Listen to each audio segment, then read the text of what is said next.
Day 9 of the 55th BFI London Film Festival saw George Clooney return for the centrepiece gala, the European premiere of Alexander Payne's The Descendants. I'm the backup parent, the understudy. I thought you were supposed to be getting your act together. I've been doing really well, actually. Nobody ever seems to notice that. And with Elizabeth, my wife, in the hospital, my daughters are testing me. Look who's here. Get out of my underwear, you freak. Oh, okay. Don't Back inside now. Real good job you're doing. I loved how raw it was, and it was real and messy, and Alexander really, when he wrote the script and when he directed as well, he didn't try and cover up the small everyday dysfunctions of life, and I really responded to that. It's an Alexander Payne movie. You know it's a film that's made by him, but it just is, I just think it's a little bit more emotional, a little bit more mature. We're all growing older, and this is his take on that. I have to go around and tell people what's happening, family and a few close friends. I don't want to talk about Mom with anyone. Look, whatever you two fought about, you have to drop it. Grow up. You really don't have a clue, do you? Dad, Mom was cheating on you.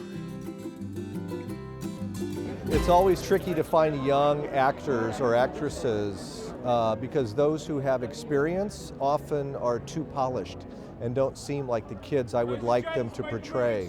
And then those with no chops whatsoever who are raw and fresh and really exciting, I can't trust with that dialogue and to hold their own against a seasoned professional like Mr. Clooney.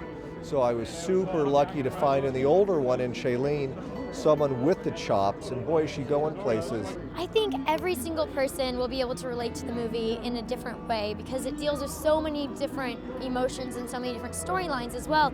But I think ultimately the greatest theme in it is forgiveness, and I think a lot of people will respond to that. Well, one thing is I've never played this festival before. I'm a London Film Festival virgin. As you know, filmmaking is a difficult endeavor, and I'm very grateful for the attention. The Archive Gala of The Firstborn was presented at Queen Elizabeth Hall, a new restoration of a classic piece of British silent cinema by Miles Manders. In The Firstborn, he made something that really is one of the kind of standout great films of the kind of late silent British period.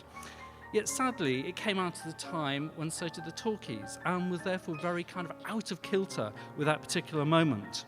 Whilst we want you to be able to enjoy these films today, we want audiences in 100 years' time to be able to enjoy films, which means we have to keep them safe. And finally, composer Alexandre Desplat gave one of the festival's masterclasses, presented in partnership with Swarovski. You talked about putting yourself in danger, which I thought was an interesting comment about stretching yourself. Can you give an example of what kind of thing would for you be putting yourself in danger or stretching yourself? Every film. Every film? Yeah, I think so, yes. You know, because you're a composer, that writing for film is something really